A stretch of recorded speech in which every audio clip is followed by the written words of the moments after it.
അസ്സലാമു അലൈക്കും വറഹ്മത്തുള്ള. പ്രിയപ്പെട്ട 6ാം ക്ലാസ്സിലെ വിദ്യാർത്ഥികൾ, ഇൻഷാ അള്ളാ നമ്മൾ തജ്വീദിലെ 5ാമത്തെ ചാപ്റ്റർ ആണ് നോക്കാൻ പോണത്. നമുക്ക് ഈ വരുന്ന പരീക്ഷയ്ക്ക് തജ്വീദിലെ ആദ്യത്തെ 5 പാഠങ്ങളാണ് ഉണ്ടാവുക. അപ്പൊ അതിൽ അവസാനത്തെ പാഠമായ 5ാമത്തെ പാഠം അൽ ഇഖ്ലാബു വൽ ഇഖ്ഫാ, ഇത് രണ്ടാണ് ഇനി നമുക്ക് പഠിക്കാനുള്ളത് കേട്ടോ. സാക്കിനായ നൂന്റെയും തെൻവീന്റെയും നിയമങ്ങൾ 5 നമ്മൾ പഠിച്ചു. അതിൽ 3 ഇദ്ഗാമും ബിലാഉന്യം, ഇദ്ഗാമും ബിഗുന്യം, അതുപോലെ ഇൽഹാർ, ഇത് പറഞ്ഞാൽ എന്താണോ അതിന്റെ അക്ഷരങ്ങൾ അവിടുത്തെ നിയമങ്ങളൊക്കെ നമ്മൾ പഠിച്ചു. ഇനി പഠിക്കാനുള്ളത് ഇഖ്ലാബ് ഇഖ്ഫാ എന്നാണ് കേട്ടോ. ഇനി പാഠത്തേക്ക് നോക്കട്ടോ. സുക്കൂനുള്ള നൂനിന്റെയോ തെൻവീനിന്റെയോ ശേഷം ബ എന്ന അക്ഷരം വന്നാൽ നൂനിനെയും തെൻവീനിനെയും മീമാക്കി മാറ്റി ഉന്നത്ത് ചെയ്ത് ഉച്ചരിക്കണം. ഇതിന് ഇഖ്ലാബ് എന്ന് പറയുന്നു. അപ്പൊ പഠിക്കേണ്ടത് ഇഖ്ലാബ് എന്ന് പറഞ്ഞാൽ എന്താണെന്നും അതിന്റെ ഹർഫ് ഏതാണെന്നുള്ളതും അതിന്റെ അക്ഷരം ഏതാണ്, ബ ആണ് ട്ടോ. അപ്പൊ സാക്കിനായ നൂനിന് ശേഷം ബ വന്നാൽ അവിടെ എന്താണ്, ഇഖ്ലാബാണ് ചെയ്യേണ്ടത്. ഉദാഹരണം നോക്കി, ബ കണ്ടില്ല, അതിന് ഉദാഹരണം എന്താ, മിം ബഅദ്. ആ നൂനിന് എന്തായിട്ടാ ഉച്ചരിക്കാം, മീമായിട്ടാണ് ഉച്ചരിക്കാം. മിം ബഅദ് നൂനായിട്ട് എന്താവൂല, പറയൂല ട്ടോ. അതുപോലെ തെൻവീന് അങ്ങനെ തന്നെയാണ് ഉണ്ടാവുക, മീമാക്കിയിട്ടാണ് ഉച്ചരിക്കട്ടോ. കിറാമിൻ ബററ എന്നുണ്ടല്ലോ, കിറാമിന്ന് തെൻവീനിട്ട് പറയൂല, കിറാമിൻ ബററ മീമിക്ക് തന്നെയാണ് ഉണ്ടാവുക, ഉച്ചരിക്കട്ടോ മീമായിട്ട്. ഇഖ്ഫാ എന്ന് പറഞ്ഞ എന്താണ് പറയാൻ പോണത് നോക്കാം. സുക്കൂനുള്ള നൂനിനെയും തെൻവീനിനെയും അവ്യക്തമാക്കി ഉന്നത്ത് ചെയ്ത് ഉച്ചരിക്കുന്നതിന് ഇഖ്ഫാ എന്ന് പറയുന്നു. അഥവാ വ്യക്തമാക്കാതെ മണിച്ചുച്ചരിക്കുക, അതിനാണ് ഇഖ്ഫാ എന്ന് പറയാ. നൂനിന്റെയോ തെൻവീനിന്റെയോ ശേഷം താഴെ കാണുന്ന 15 അക്ഷരങ്ങളിൽ ഒന്ന് വന്നാലാണ് ഇഖ്ഫാ ചെയ്യേണ്ടത്.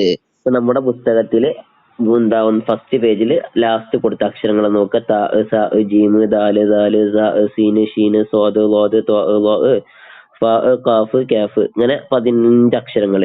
ഈ 15 അക്ഷരങ്ങൾ ഏതെങ്കിലും സാക്കിനായ നൂന്റെയോ അല്ലെങ്കിൽ തെൻവീന്റെയോ ശേഷം വന്നാൽ അവിടെ അവ്യക്തമാക്കി ഉന്നത്ത് ചെയ്താണ് ഉച്ചരിക്കേണ്ടത് കേട്ടോ.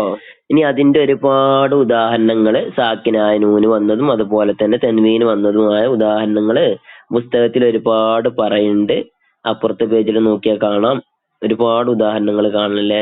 ഇപ്പൊ തായിന്റെ ഉദാഹരണം നോക്കാം. മിൻ തഫാവുത്തിന്നില്ലേ, നൂന് എന്താവുക, വ്യക്താക്കി ഉച്ചരിക്കാതെ അവ്യക്തമായിട്ട് മിൻ തഫാ, ആ താവുമ്പക്ക് നേരം മിൻ തഫാവുത്തിൻ ആ രൂപത്തിലൊക്കെ എന്താവുക, അങ്ങനെയാണ് ഉച്ചരിക്കേണ്ടത് കേട്ടോ.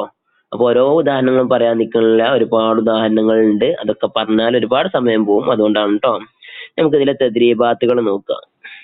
ഇഖ്ലാബ് എന്നാൽ എന്ത്, ഒന്നാമത്തെ ചോദ്യമാണ്. ഉത്തരം എഴുതുക എന്നുള്ളതിൽ ഇഖ്ലാബ് എന്നാൽ എന്ത് എന്നുള്ളത്. എന്താണ് ഇഖ്ലാബ് എന്ന് പറഞ്ഞാൽ നമ്മൾ പഠിച്ചല്ലോ അല്ലെ. എന്തേന്നു, സുക്കൂനുള്ള നൂനിന്റെയോ തെൻവീനിന്റെയോ ശേഷം ബ എന്ന അക്ഷരം വന്നാൽ നൂനിനെയും തെൻവീനിനെയും മീമാക്കി മാറ്റി ഉന്നത്ത് ചെയ്ത് ഉച്ചരിക്കണം. ഇതിന് ഇഖ്ലാബ് എന്ന് പറയുന്നു. രണ്ടാമത്തെ ചോദ്യം എന്താണ്, ഇഖ്ഫാ എന്നാൽ എന്ത്, എന്താണ്, സുക്കൂനുള്ള നൂനിനെയും തെൻവീനിനെയും അവ്യക്തമാക്കി ഉന്നത്ത് ചെയ്ത് ഉച്ചരിക്കുന്നതിന് ഇഖ്ഫാ എന്ന് പറയുന്നു. ഇനി അടുത്ത ചോദ്യമാണ്, ഇഖ്ഫാഇന്റെ അക്ഷരങ്ങൾ എത്രണ്ണാണ്? 15.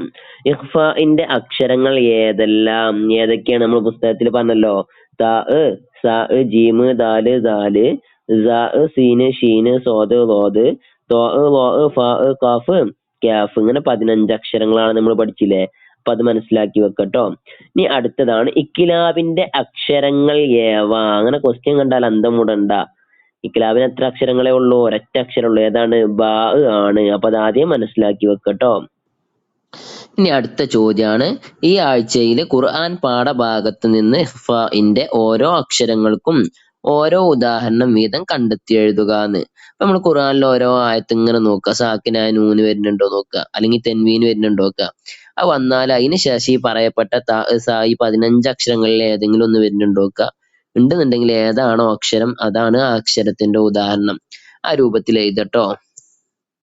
ഇനി പറയപ്പെട്ട സാക്കിനായ നൂന്റെയും തെൻവീന്റെയും ഹുക്കുമുകൾ ഉണ്ടല്ലോ 5 ഇദ്ഗാം, ഇദ്ഹാർ, അതുപോലെ ഇഖ്ലാബ്, ഇഖ്ഫാക്ക്. അപ്പൊ അതിൽ നിന്ന് ചോദിക്കാൻ ചാൻസ് ഉള്ള ഒരു ക്വസ്റ്റ്യൻ ആണ്. ഇതുപോലെ യോജിപ്പിക്കാൻ വരും, ഉദാഹരണം തന്നിട്ട് അത് ഇതിന്റെ ഉദാഹരണമാണ് എഴുതാൻ. ഇപ്പൊ ഇവിടെ നോക്കി, മിൻ ഖൈർ, അപ്പൊ അതിന്റെ ഉദാഹരണമാണ് സാക്കിനായ നൂന് വന്നതിന് ശേഷം എന്താ വന്നിക്കണേ, ഹ അല്ലെ. ഹ എന്തിന്റെ അക്ഷരമാണ്? ഇദ്ഹാറിന്റെ അക്ഷരല്ലേ. അപ്പൊ അത് ഇദ്ഹാറിന്റെ ഉദാഹരണമാണ്. അതുപോലെ മിർ റസൂൽ എന്നുള്ളതിന്റെ ഉദാഹരണമാണ്. നോക്കണം, സാക്കിനായ നൂന് ശേഷം എന്ത് വന്നു? റാ വന്നു. അപ്പൊ ഇതിന്റെ ഉദാഹരണമാണ് ലാമുൻ റാവും വന്ന ഇലാമും ബിലാവുന്നല്ലേ. അതുപോലെ വമൻ യഅമൽ യാ വന്നാല് ഇദ്ആമും ബി ഉന്ന. അതുപോലെ കിറാമിൻ ബററ ബാ വന്നാല് ഇക്കിലാബ്. ആ രൂപത്തില് ഉദാഹരണങ്ങൾ മനസ്സിലാക്കി വെക്കണം. അതിന് ആദ്യം നമ്മൾ ചെയ്യേണ്ട അക്ഷരങ്ങൾ മനസ്സിലാക്കി വെക്കണം കേട്ടോ. ഇതാണ് ഇക്കിലാബിന്റെ അക്ഷരം, ഇതാണ് ഇഖ്ഫാഇന്റെ അക്ഷരം, അങ്ങനെ നമ്മൾ മനസ്സിലാക്കി വെക്കണം. എന്നാൽ നമുക്ക് നിയമങ്ങൾ ഇതുപോലെ ചോദിച്ചാൽ സാക്കിനായ നൂനിന് ശേഷം ഏത് അക്ഷരം വന്നിക്കണേ നോക്കുക. എന്നിട്ട് അപ്പൊ നമുക്ക് പെട്ടെന്ന് മനസ്സിലാക്കാൻ പറ്റും ഇതിന്റെ ഉദാഹരണമാണെന്നുള്ള കേട്ടോ. ഈ കാര്യങ്ങളൊക്കെ ശ്രദ്ധിക്കുക. ഇൻഷാ അല്ലാഹ് ഇതിന്റെ വ്യക്തമായ ഒരു മോഡൽ ക്വസ്റ്റ്യൻ പേപ്പർ നമ്മൾ ചാനലിൽ അപ്ലോഡ് ചെയ്യുന്നതാണ്. പരീക്ഷന്റെ മുമ്പായിട്ട് തന്നെ കൂട്ടുകാരിലേക്കൊക്കെ ഷെയർ ചെയ്യുക. അസ്സലാമു അലൈക്കും.